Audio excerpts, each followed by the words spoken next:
all the power, all of the facilities up and operating. So I would think that right now is probably not the right time to say call it quits. We have probably till 2030 in our agreements, and I think that's probably really accurate because we should make the most of this space station for our taxpayers. Well, she's crazier than a river duck. The cards, you don't hold the cards. I'm running this game, I'm setting the odds. You don't hold the cards, you don't hold the cards. Well, there you have it, folks. The astronauts don't want to leave space. Maybe they have Stockholm Syndrome. Who the heck knows? Kind of looks like her hair, doesn't it? Hey, my name is Mike. Alpha, always looking for answers. Martin here. And we are here to take a look at today's top stories here. So let's see what we have going on in the world of the United States and much more. Let's take a look. This go on for years and years. Now, President Zelensky supposedly made a statement. He said he thinks the war's going to go on for a long time. And he better not be right about that. That's all I'm saying. European friends puff him up. They say, you're a freedom fighter. You need to keep fighting forever. Well, fighting forever with what? With whose money, with whose ammunition, and with whose lives? The president is actually taking a much more realistic perspective and saying, this can't go on forever. We can't fund this thing forever. The Ukrainians can't fight forever. So let's bring this thing to a peaceful settlement. Well, there you have it, folks. President Trump pausing military aid. J.D. Vance, vice president, is backing him. So let's see what pundits have to say about that. But Zelensky wants the security guarantees to deter him in place before negotiations and a ceasefire. What the President Trump is saying, let's get the deal first, let's get the ceasefire, and then we'll put the security guarantees in. He even suggested at the press conference in the Oval Office, and this would have been the headline except for the collision. Hold up. Now, am I wrong? But didn't President Zelensky say, hey, we've already tried the ceasefire. We've actually done this 25 times. Russia, Vladimir Putin, he's just totally overlooked that, disregarded it, threw it in a trash can and said, you know what? I'm going to attack you and kill your people. Is that fair? Is that fair to anyone? That's a question for you to answer. Right. To get them to the negotiating table. I mean, what a stunning turnaround this is. Do you think what that President Trump's point is, look, this is to get an Zelensky implicit to negotiate, security guarantee? No, You've got the United States invested invested in Ukraine economically by digging in, literally, to those rare earth minerals. That's a deterrent in and of itself to Putin. You don't want to attack Ukraine with American companies on the ground there, so it's implicit. Points well made. Now let's check out the other side of the coin here. You know, this is deeply worrisome, this shift that Donald Trump has put in place toward Russia, toward the aggressor, toward the country that invaded Ukraine. Here are the Ukrainians fighting honorably to defend democracy. I've been there. I've been to Ukraine. I've met many times with President Zelensky.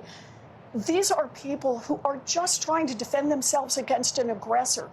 And the United States, for the first time since World War II, is aligning itself with the aggressor. That undermines not just Ukraine, not just Western Europe, but it undermines the United States and the values we have advocated for generations. So let's talk about how concerned Americans should be.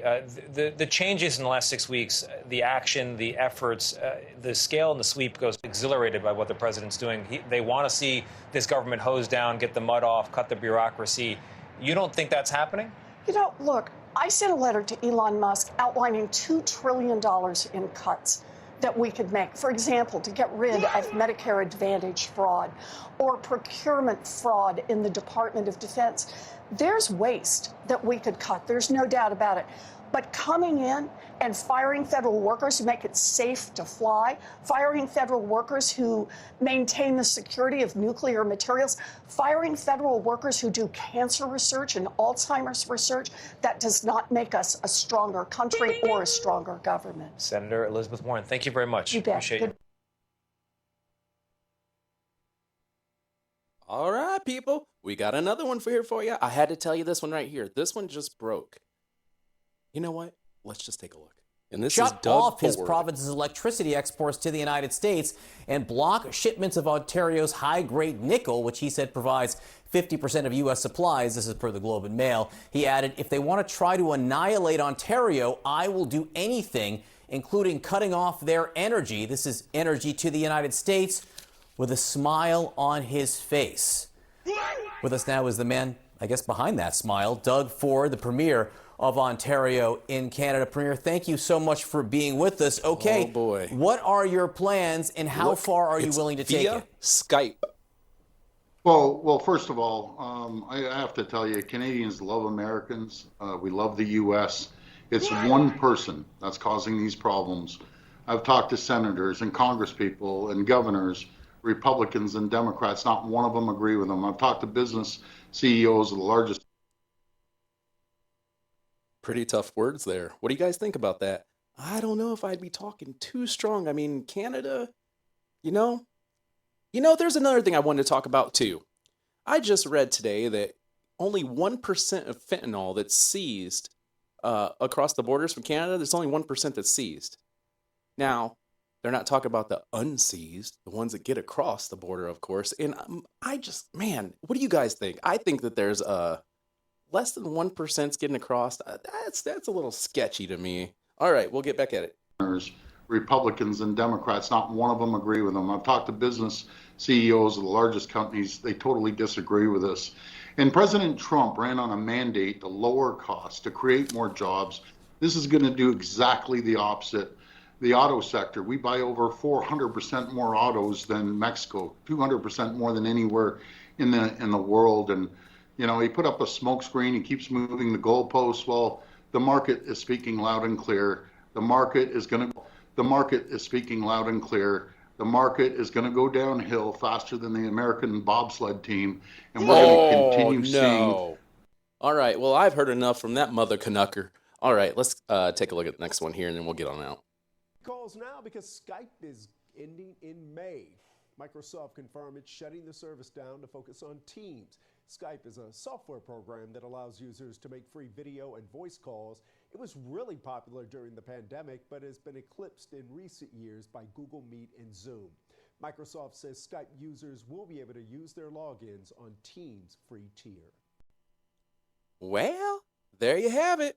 No more Skype. I guess I'm a day late and $1 short. Once again, I don't even think I've ever used that thing, darn it. All right, well, I guess we can just end it right there. But I'll give you one more little tidbit.